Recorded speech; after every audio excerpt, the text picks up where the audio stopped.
But hello, I'm the QT, and you're watching the QT show. This is actually a QT talk.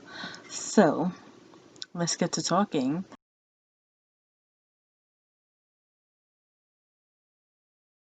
If you want to know a little bit about me though, I think we don't really know about a little bit about each other though.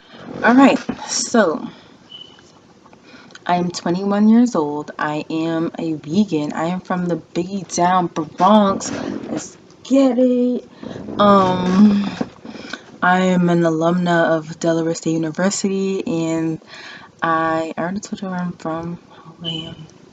Yeah, and I'm vegan. I'm plant-based or vegan, whichever one you prefer to say. But yeah, so now that you guys know a little bit about me, let's get into what I have to say.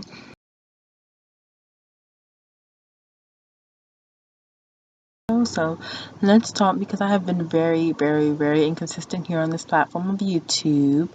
I started my YouTube, I think in like what, 2014, 2017, maybe 2016. But either way, I have not kept it up. So and that was due to many different reasons. Like, one, I did not have the resources at most of the time. Two, I did not have, so either I had the resource to film, no resource to edit. I had the resource to edit, but then I was in school, so I didn't really have the time. Not that my classes were that hard, but just because, yeah. Alright, so let's see. I published my first video in 2016, y'all. 2016. Mind you, it's 2021.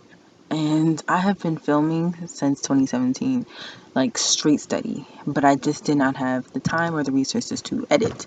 So now I have the time, and y'all are gonna get this stuff because I still feel like y'all need some of the stuff that's like on back edit. I still feel like there's an audience to see what I have filmed in the past because nobody really went through a journey in college like I did. So that's why I still want to share my college journey, and that's what I really have been filming since 2017. Also, especially since I went to college, I did not just go to college. I went to college a meat eater. Like I was pescatarian when I went in, and I was vegan when I left. Graduated in 3.5 years. I was involved in many, many, many things. And I was an RA. And, I didn't have a traditional like matriculation. I was a freshman and a junior for one semester. I was a sophomore for 3 semesters. I have no regrets in that. Everything happens for a reason. And I went through and I finished college during a pandemic. And I'm the first HBCU grad in my family. So I think that is very important for me to share my story. So I'm definitely going to, in the next 3 months, I'm trying to have this story out to you guys, and I want it to be like of quality, but also I want you guys to get the message and see it because I know somebody out there would want to see vlogs from my specific university because there aren't that many, and I also know that there would be somebody from my that would benefit from just seeing someone in college that is maybe like them.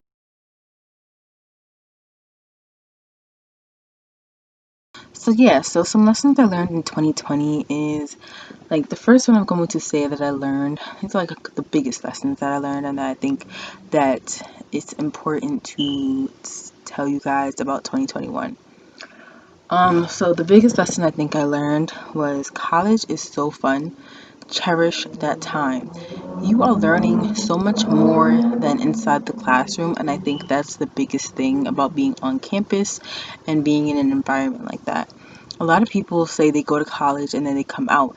No offense to my community college folks, but it's the lessons that happen outside the classroom when you're networking, when you're, in somebody's dorm and stuff like that.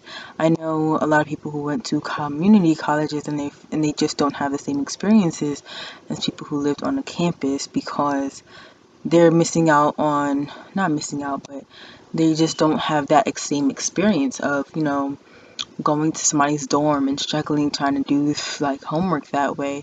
Granted, there may be some other experiences that community college people may have that we don't have, but that's just one thing I know. Um, and I think college was just so fun, but the time goes by so fast, and the lessons are there, like there's lessons of having fun. Like, you learn how to have fun and you learn what your style of fun is. And don't be apologetic if you don't like, if your style of fun does not include drinking or smoking or drugs or any other type of drugs, because remember, alcohol is a drug. Don't don't be offended and don't try and fit in. Just let it be and have fun the way that you like to have fun, because there is a crowd for you. I think that was so important for me to learn, because I did not learn this until the later half of my college matriculation experience, but there is a crowd for you. I did not find my crowd until I was a junior. I did not find my crowd until my last academic year. That was this year. And then we went into a pandemic. Literally. So, but don't think that just because you're in college that these friends will not follow you outside. It is up to you to do the work for you guys to follow each other outside of college. And I think that in college, you guys are actually adults now. So you guys do have to take it into your hands to find a way to make it work. And, stay in touch. Like me and my boyfriend, we met through our mutual friend, who was in our department. He's our same major and everything like that. Me and my boyfriend will literally call him. Like, we call him every week. I know I'll speak to my boyfriend every day. Like, especially when I'm in New York, I'll speak to him every day. Because it's a long distance relationship. But we still, either way, I'll be like, oh, did you talk to him? Did you talk to him? Not like we're checking on, like, just because I'm like, oh, did you talk to him? Because I didn't want to, you know, I'm like, how is he doing? You think he can take another phone call today? Or something like that. We check in on each other, and then they call me. They even conspired with my parents on making me a graduation video.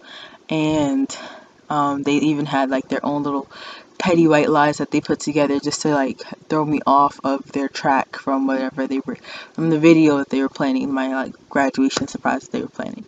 That's literally how good friends I have.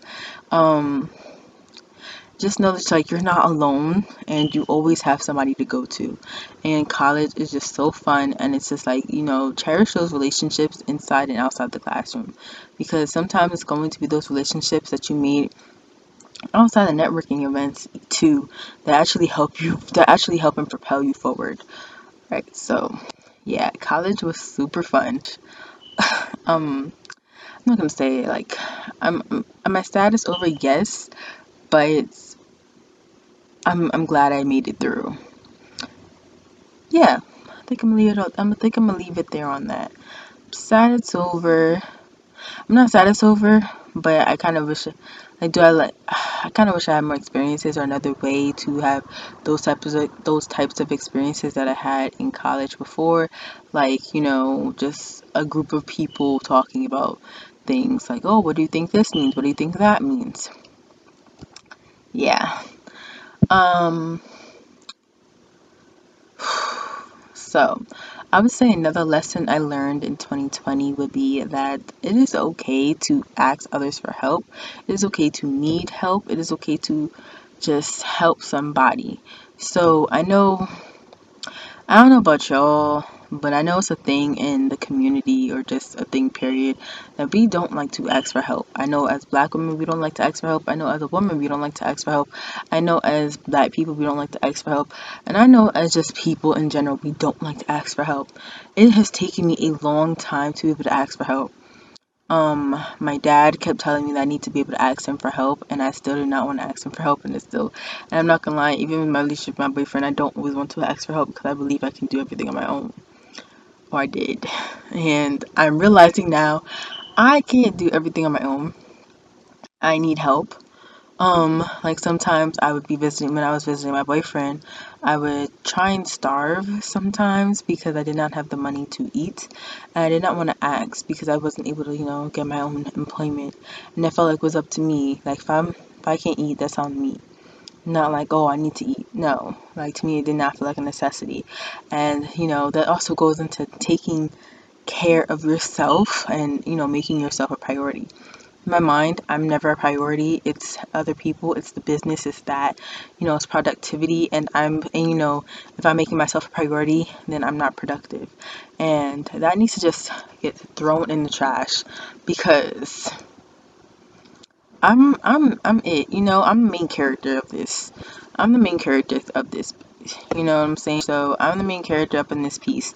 So I need to make sure that I'm putting myself first, and that's another lesson I learned in 2020. So those are actually like two. Um, it's okay to ask people for help, or it's okay to need help, and it's definitely okay to, take care of yourself.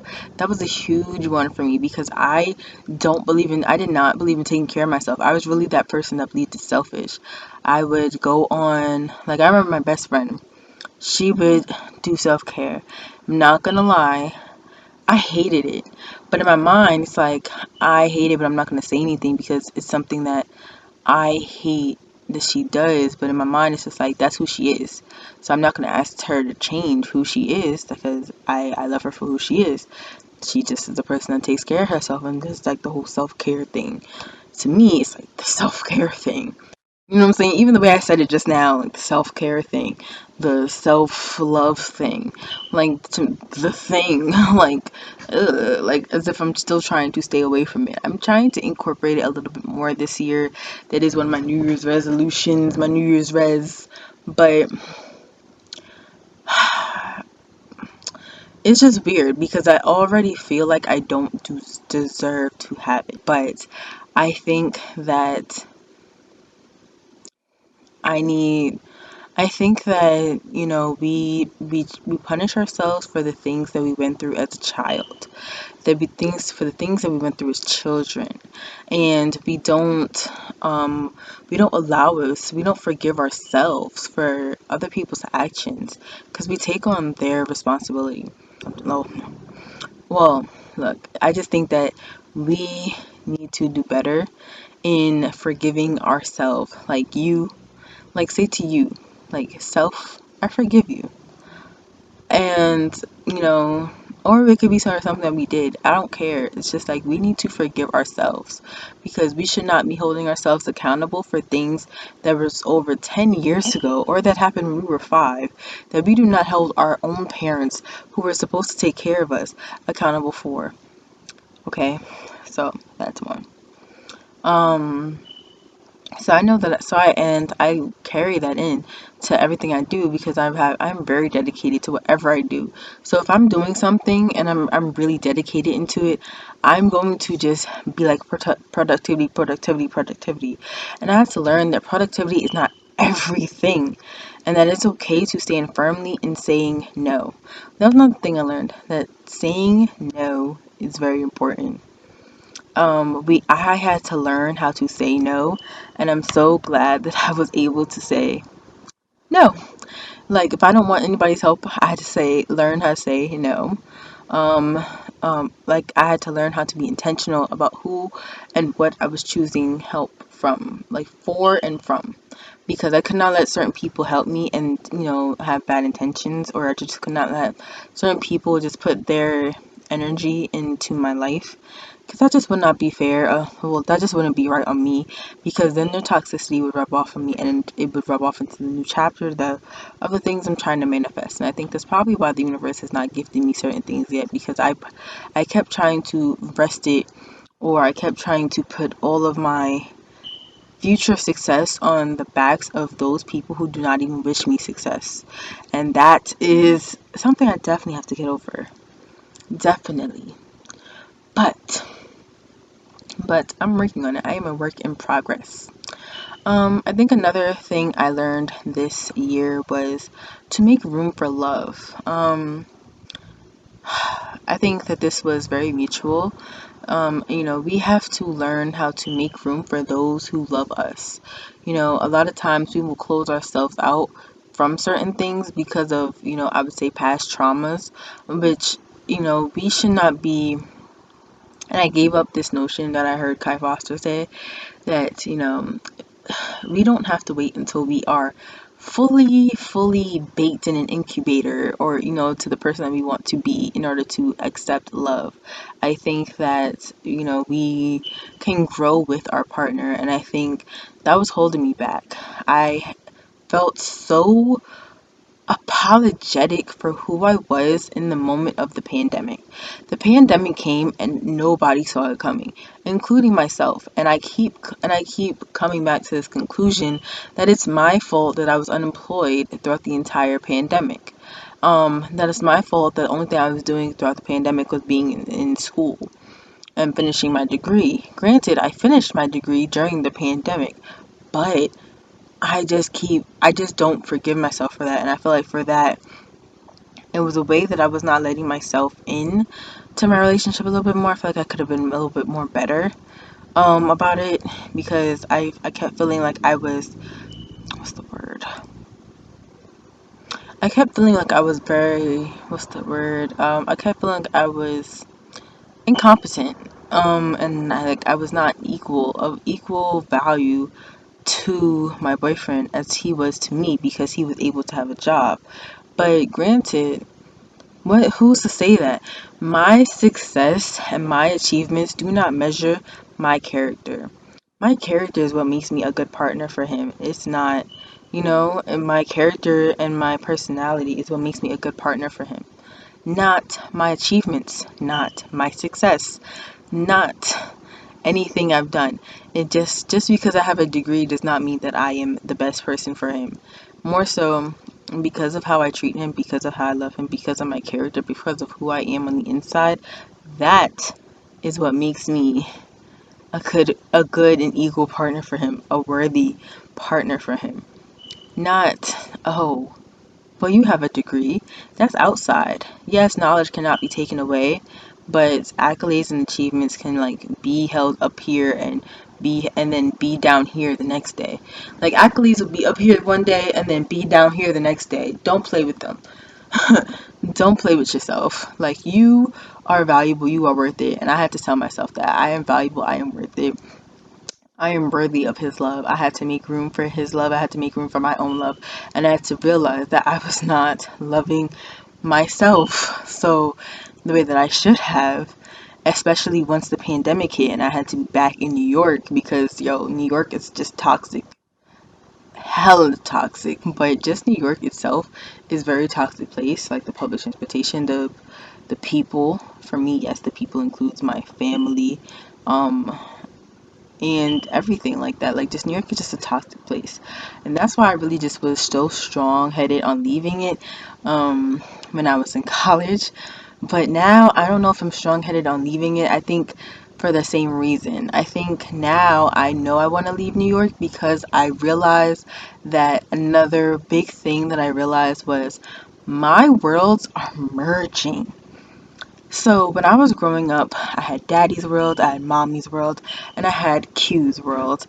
And now I don't have life with Daddy, life with Mommy, everything. I kind of just have life with Mommy, Q's, and in Q's World.